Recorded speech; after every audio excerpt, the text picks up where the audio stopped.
ভারতের সাথে প্রথম ম্যাচে টপ অর্ডারের ডিজাস্ট্রাস পারফরমেন্সের পরে রীতিমতো হুড়মুড় করে ভেঙে পড়ার পরে ক্ষুব্ধ হয়েছেন হেড কোচ ফিল সিমন্স।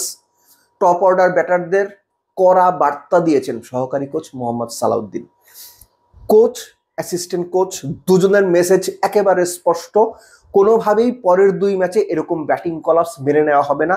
ওই ধরনের বাজে ব্যাটিং অগ্রহণযোগ্য। আমরা জানি যে সালাউদ্দিন স্যার যদি এই ধরনের কোনো পারফরমেন্স হয় তিনি কখনোই চুপ থাকেন না এবং সবসময় কড়া বার্তা দেন ক্রিকেটারদের। এই ক্ষেত্রে সেটাই হয়েছে।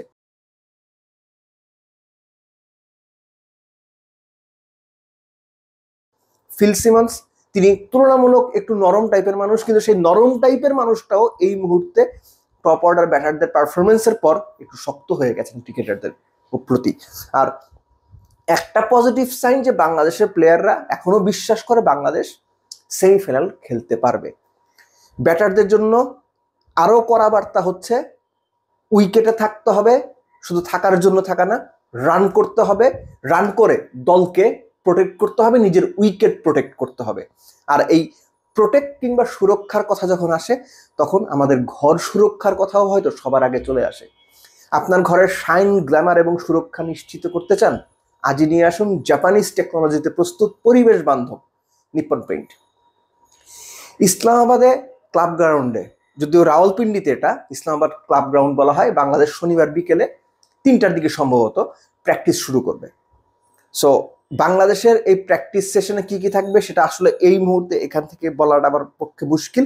তবে একটা ব্যাপার যে ডেফিনেটলি থাকবে সেটা বলা যায়, ভালো ব্যাটিং উইকেটে ভালো রান করার যে প্র্যাকটিস সেটা শেষ মুহূর্তে ঝালিয়ে নেওয়া। আমরা সবাই খুব ভালো জানি বাংলাদেশের পরবর্তী যে দুই প্রতিপক্ষ নিউজিল্যান্ড, পাকিস্তান, তারা এই রাওয়ালপিন্ডিতে সবশেষ ওয়ানডে সিরিজ খেলেছিল, সেটা প্রায় 2 বছর আগে, 2023-এর মার্চ এপ্রিল এর সমস্ত সময়ে। সেখানে 288 করেও নিউজিল্যান্ড পাকিস্তানের সঙ্গে হেরেছিল, 335-36 করেও নিউজিল্যান্ডের পাকিস্তানের সঙ্গে হেরেছিল। অর্থাৎ রাওয়ালপিন্ডির ওই মাঠে আপনি আগে ব্যাট করলে 330 প্লাস করতে হবে স্বাভাবিকভাবে, এই মাইন্ড সেট আপ থাকতে হবে। পরে ব্যাট করলে 320-25 চেস করতে হবে, এই মাইন্ড সেট আপ থাকতে হবে। এখন মাইন্ড সেট আপ থাকা এক জিনিস, প্র্যাকটিক্যালি এক্সিকিউট করা সম্পূর্ণ আরেক জিনিস। আর বাংলাদেশ দলের সত্যিকার অর্থে ভালো ব্যাটিং উইকেটে 330 চেস করার সামর্থ্য রয়েছে এই ব্যাটিং লাইন আপের, এটা বিশ্বাস করাটা কষ্ট। ব্যাটারদের recent performance, past performance, previous track record, Bangladesh cricket হিস্ট্রির এন্টায়ার রেকর্ডও যদি আমরা দেখি, বাংলাদেশ 330 চেস করে জিতেছে। কয়টা ম্যাচ হয়েছে এরকম?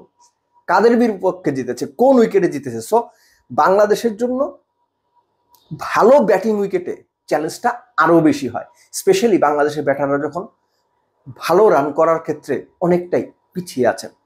এখানে একটা ব্যাপার ছোট করে মেনশন করা জরুরি, যে পাকিস্তানের যে উইকেটগুলো হবে এইখানে প্রাথমিকভাবে আমাদের আলোচনাতে ঘুরে ফিরে ব্যাটসম্যানরা আসে, কেননা ব্যাটসম্যানরাই সবচেয়ে খারাপ পারফর্ম করছেন। কিন্তু বোলারদের জন্য ব্যাপারটা ইকুয়ালি টাফ। এটা ফার্স্ট ম্যাচে আমরা দেখেছি আমাদের টপ বোলাররা উইকেট তুলতে পারেনি। এর আগে একটা ভিডিওতেও আমি বলেছিলাম যে বাংলাদেশের টপ বোলাররা উইকেট তুলতে পারছেন না, এবং ভালো ব্যাটিং উইকেটে কিভাবে রান আটকাতে হয়, কিভাবে ডেথ ওভারে বল করতে হয়, কিভাবে মিডল ওভারগুলোতে উইকেট আটকাতে হয়, উইকেট তুলতে হয়, রান আটকাতে হয়, এই জায়গাগুলোতে বাংলাদেশ এখন দিনকে দিন পিছিয়ে যাচ্ছে। সো নিউজিল্যান্ড, পাকিস্তান পরপর 2 ম্যাচ বাংলাদেশের জন্য ভারত ম্যাচ যতটা কঠিন হয়েছিল তার চাইতে এতটুকু কম কঠিন হবে না, কিছু ক্ষেত্রে আরো বেশি কঠিন হতে পারে, সেই সম্ভাবনাও রয়েছে।